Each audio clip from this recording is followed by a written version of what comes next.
Burning the letters. I made a fire, being tired of the white fists of old letters and their death rattle when I came too close to the wastebasket. What did they know that I didn't? Grain by grain, they unrolled sands where a dream of clear water grinned like a getaway car. I am not subtle. Love, and well, I was tired of cardboard cartons the color of cement or a dog pack, holding in its hate dully under a pack of men in red jackets and the eyes and times of the postmarks. This fire may lick and fawn, but it is merciless. A glass case my fingers would enter, although they melt and sag, they are told, do not touch. And here is an end to the writing. The spry hooks that bend and cringe, and the smiles, and at least it will be a good place now, the attic. At least I won't be strung just under the surface, dumb fish with one tin eye, watching for glints, riding my Arctic between this wish and that wish. So I poke at the carbon birds in my house dress. They are more beautiful than my bodiless owl. They console me. Rising and flying but blinded, they would flutter off, black and glittering. They would be cold angels, only they have nothing to say but anybody. I have seen to that. With the butt of a rake, I flake up papers that breathe like people. I fan them out between the yellow lettuces and the German cabbages, involved in its weird blue dreams, involved in a fetus and a name with black edges. Whales at my foot, sinuous orchis in a nest of root hairs and boredom, pale eyes, patent leather, gutturals, warm rain creases my hair, extinguishes nothing. My veins glow like trees. The dogs are tearing a fox. This is what it is like. A red burst and a cry that splits from its ribbed bag and does not stop. With that dead eye and the stuffed expression, but goes on dyeing the air, telling the particles of the clouds, the leaves, the water what immortality is. That it is immortal. We seek comfort in familiarity. Hi, I am Adya, and today I bring to you a few words from the poetess who I keep falling back to when I cannot comprehend the contradictory and contrasting and overwhelming emotions I feel all at the same time, and I don't even know why. Her name is Sylvia Plath, the complex woman who longed for love and death in equal measure, and finally succeeded at death by putting her head in the oven at the age of 30. In plaster. I shall never get out of this. There are two of me now. This new absolutely white person and the old yellow one, and the white person is certainly the superior one. She doesn't need food, she is one of the real saints. At the beginning, I hated her. She had no personality. She lay in bed with me like a dead body. And I was scared, because she was shaped just the way I was. Only much whiter and unbreakable and with no complaints.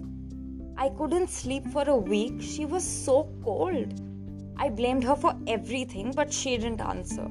I couldn't understand her stupid behavior. When I hit her, she held still, like a true pacifist. Then I realized what she wanted was for me to love her. She began to warm up, and I saw her advantages. Without me, she wouldn't exist. So of course she was grateful. I gave her a soul. I bloomed out of her as a rose blooms out of a vase of not very valuable porcelain, and it was I who attracted everybody's attention, not her whiteness and beauty as I had first supposed. I patronized her a little and she lapped it up. You could tell almost at once she had a slave mentality.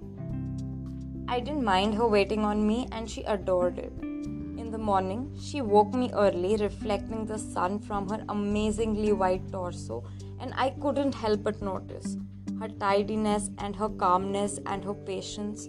She humored my weakness like the best of nurses, holding my bones in place so they would mend properly. In time, our relationship grew more intense. She stopped fitting me so closely and seemed offish. I felt her criticizing me in spite of herself, as if my habits offended her in some way. She let in the drafts and became more and more absent-minded, and my skin itched and flaked away in soft pieces simply because she looked after me so badly. Then I saw what the trouble was. She thought she was immortal. She wanted to leave me. She thought she was superior and I'd been keeping her in the dark, and she was resentful, wasting her days waiting on a half corpse. And secretly, she began to hope I'd die.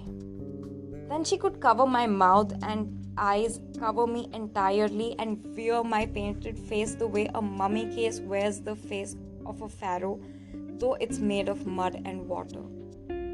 I wasn't in any position to get rid of her. She had supported me for so long I was quite limp.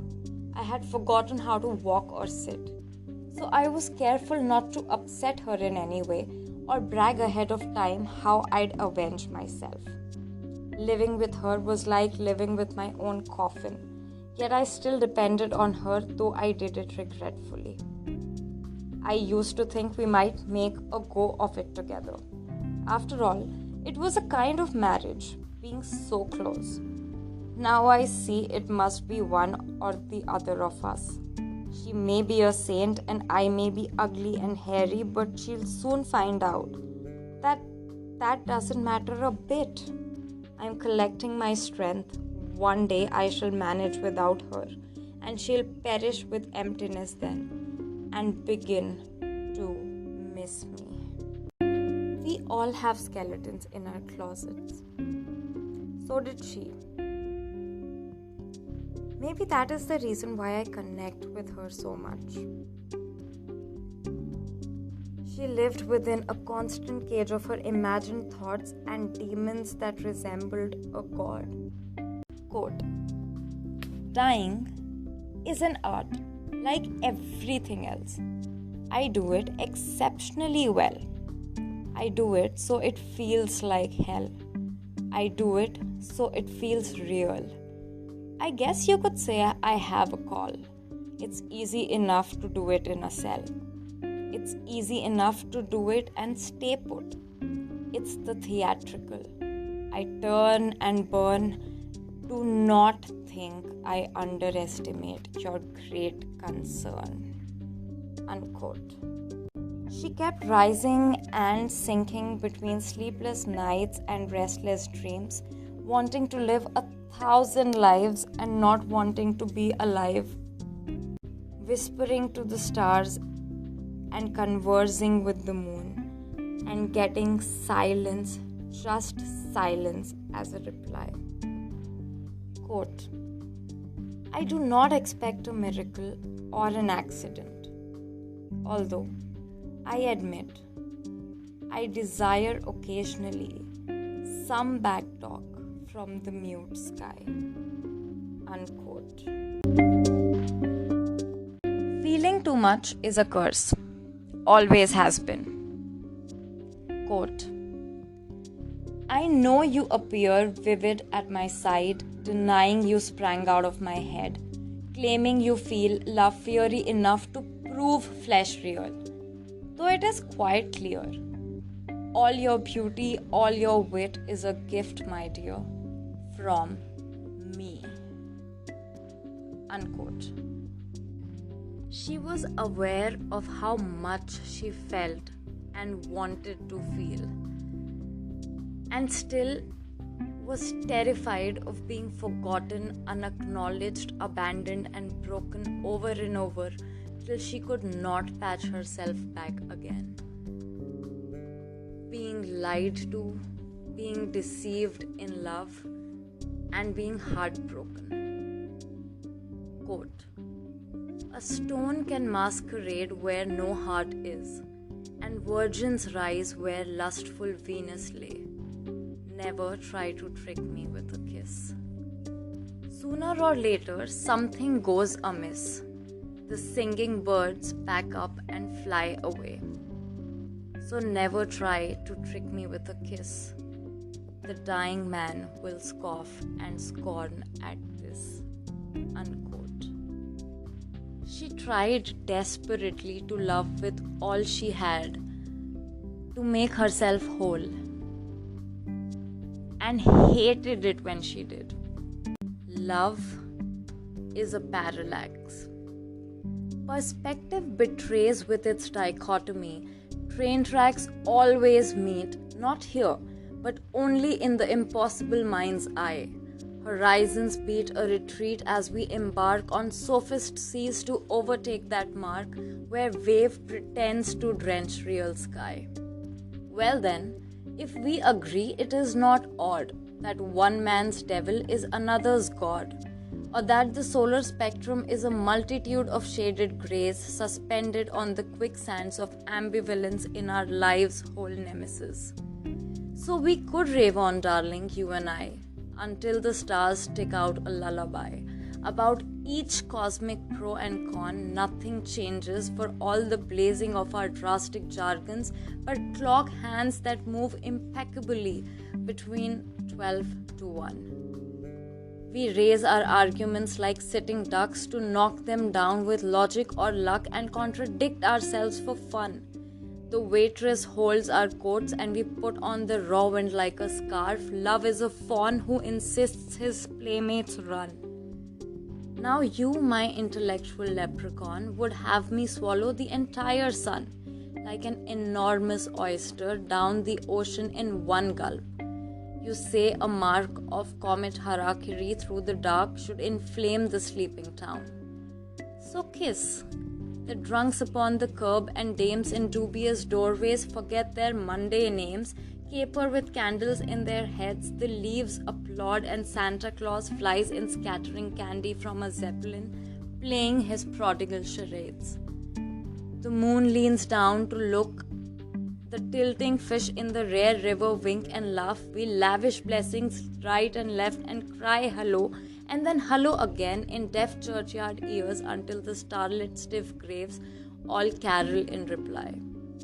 Now kiss again, till our strict father leans to call for curtain on our thousand scenes. Brazen actors mock at him, multiply pink harlequins and sing in gay ventriloquy from wing to wing while footlights flare and house lights dim.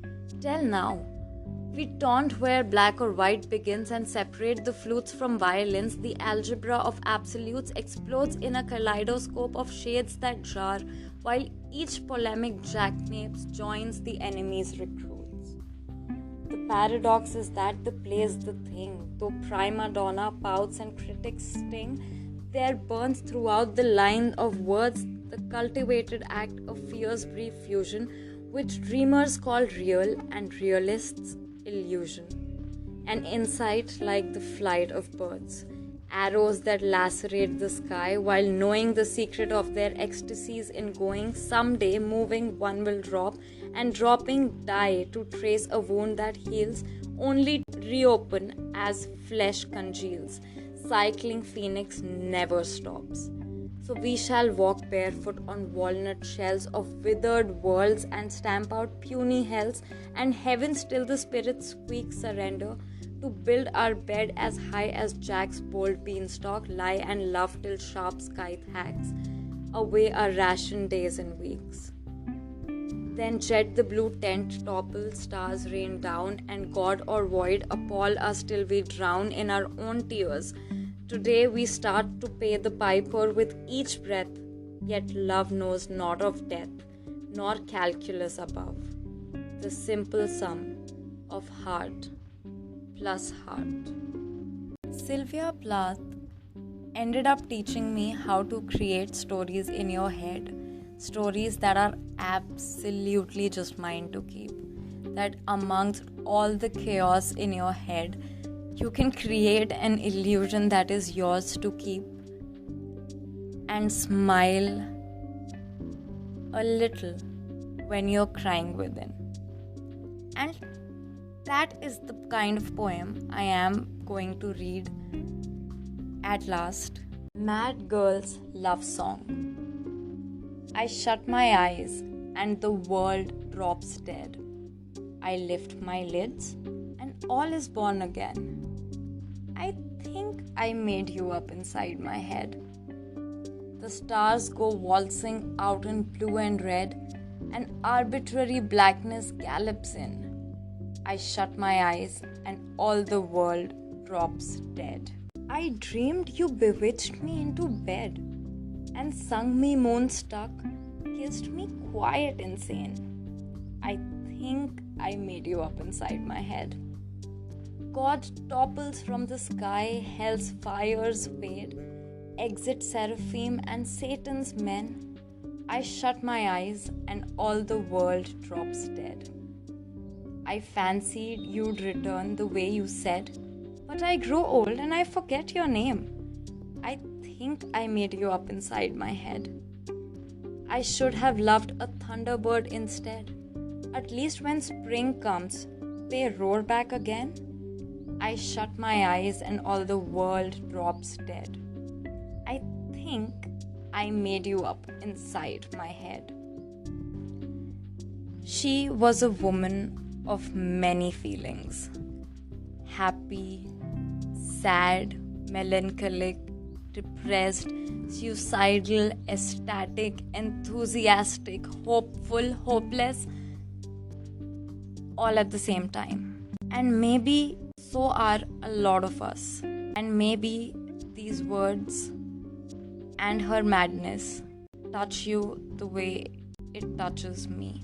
I leave you now with two of her lines that never ceases to amaze me. Quote, I am not a smile, unquote. And second, quote, we are the dream that other people dream, unquote. Once again, this is Adya from the podcast What Saves Me from Drowning. If you've listened this far, then do like, follow, and share and make your friends listen. You can also reach out to me on my Instagram, poison_ivy23. That is POISON_IVY23. Please let me know what you think of this.